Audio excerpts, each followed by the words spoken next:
अस्सलाम वालेकुम नाज़रीन, मैं हूं मोहम्मद शहजाद और आप देख रहे हैं मेरा यूट्यूब चैनल। नाज़रीन, जनरल बाजवा की मदद के बगैर अदम एतमाद मुमकिन नहीं थी। पीडीएम हुकूमत भी साबिक जनरल की मदद से बनी। 16 माह की हुकूमत में पीडीएम कुछ भी डिलीवर ना कर सकी।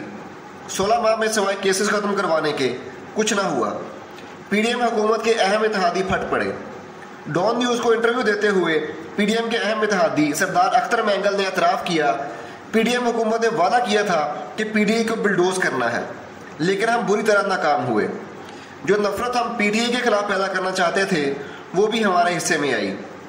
सरदार अख्तर मैंगल ने एतराफ़ किया कि पीडीएम सियासतदानों ने अपने अपने केसेस ख़त्म करवाए, नैब कवानीन में भी तरामीम की और इलेक्शन रिफॉर्म के नाम पर वो रिफॉर्म्स की गई जो हमारे हक में बेहतर थीं।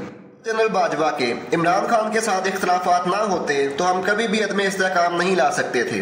अगर उनकी मदद ना होती तो ये शायद हुकूमत भी न बनती। इंतखाबात के बारे में बात करते हुए अख्तर मैंगल ने कहा कि पीडीएम के बनने के 1 मिनट बाद ये फैसला किया गया था कि तरीके अदम इस्तेहकाम कामयाब होने के बाद फ़ौरन इलेक्शन करवाए जाएंगे। उन्होंने कहा कि इलेक्शन करीब आते ही नवाज शरीफ की वापसी एक बड़ा सवालिया निशान खड़ा करती है। अब देखना यह है कि वो खुद इसकी वजाहत कैसे करते हैं। इंतखाबात होते हैं तो इम्कानात बिल्कुल नहीं है कि जो जमातें इत्तेहादी हुकूमत का हिस्सा थीं वो जीतेंगी। अब हम मुस्लिम लीग नून, पीपल्स पार्टी और पीटीआई से इत्तेहाद करने से पहले एक बार नहीं 100 बार सोचेंगे।